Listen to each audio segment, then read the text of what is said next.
নমস্কার বন্ধুরা, village cooking চন্দ্রিমাতে আপনাদের সবাইকে স্বাগত। আশা করি আপনারা ভীষণ ভালো আছেন।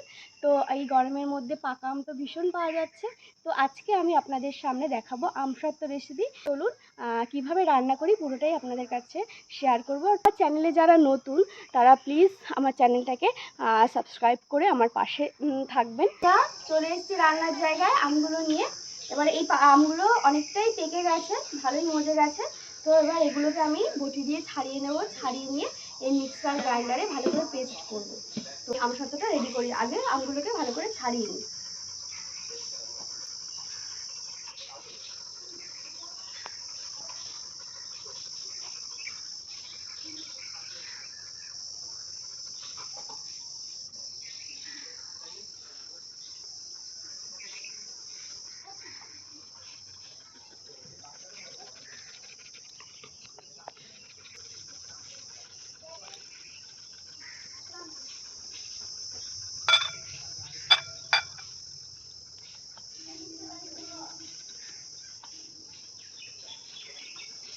একটা দুটো এরকম ছিঁড়ে যাচ্ছে, আবার একটা দুটো ছাল ছাড়াতে হচ্ছে।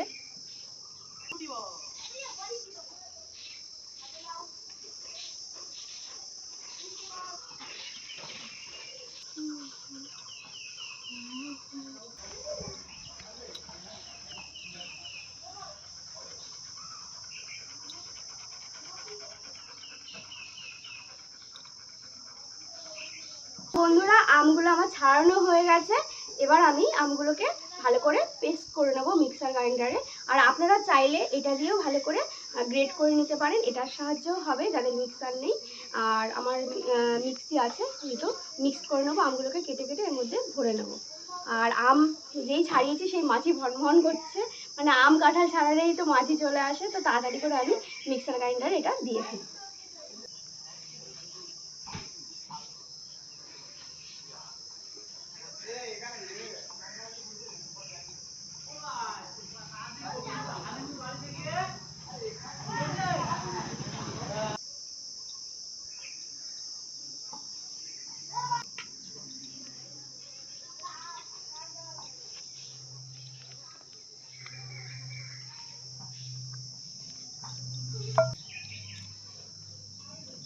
তো বন্ধুরা, আমার আমগুলো কিন্তু কাটা হয়ে গেছে।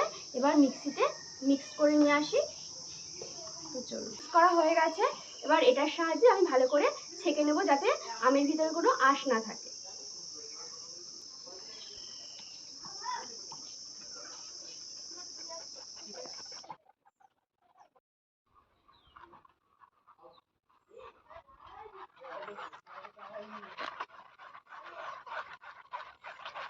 তো বন্ধুরা, ভালো করে কিন্তু এই ছাঁকনি দিয়ে পরিষ্কার করে নিতে হবে।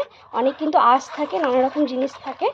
আর এটা দিয়ে পরিষ্কার করে নিলে কিন্তু সুন্দর হবে আমসত্ত্বটা, কোনো কিছু আঁশ থাকবে না তার মধ্যে, আর খেতেও খুব সুস্বাদু হবে।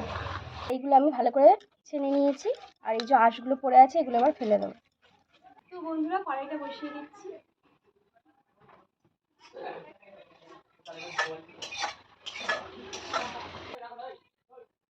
আমটা ঢেলে দিচ্ছি।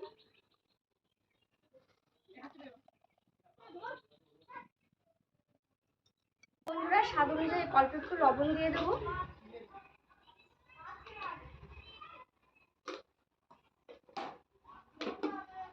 আর চিনি দিয়ে দেবো স্বাদ মতো।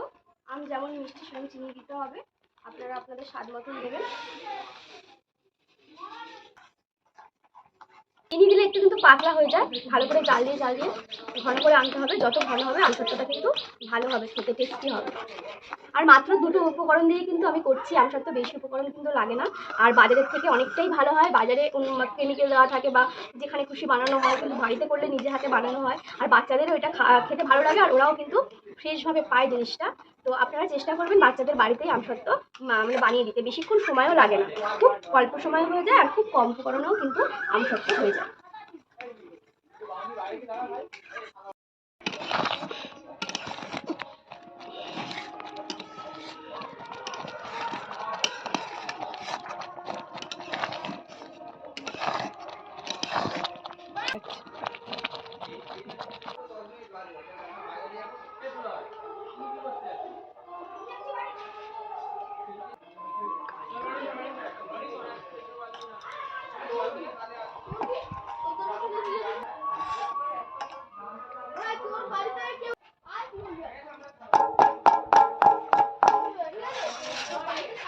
এবার এটা যদি আপনারা রোদ না পান তাহলে ঘরের মধ্যে ফ্যানের তলায় রেখে দেবেন, 2-1 দিনের মধ্যে কিন্তু সুন্দর আমসত্ত্ব হয়ে যাবে।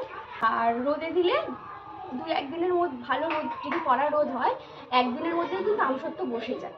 আর ফ্যানের তলায় দিলেও 1-2 দিনের মধ্যে আমসত্ত্ব বসে যায়। দুভাবেই কিন্তু আপনারা আমসত্ত্বটা বানাতে পারেন। রোদে যেহেতু রোদ আছে আমার ছাদের উপর, আমি এটা দিয়ে রাখবো, দিয়ে আমি একটা দিন এটাকে রেখে দেবো কড়া রোদে, তারপর আপনাদের সামনে আসবো, দেখবো কেমন আমসত্ত্বটা হয়েছে, সেটা আপনারাই ভালোভাবে দেখতে পাবেন। তো এই দুটোকে এখন আমি রোদে দিয়ে দিই। নমস্কার বন্ধুরা, আমি আবার চলে এসেছি। তো আমসত্ত্বটা আমার পুরোপুরি কমপ্লিট হয়ে গেছে। একটুখানি ছেড়ে ছেড়ে গেছে, প্রথমবার করেছি, জানি না কোনটুকু করতে পেরেছি। এই যে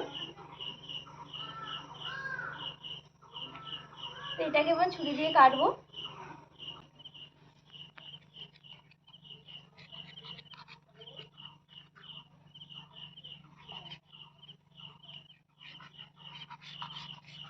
উপর দিকে উঠে গেছে।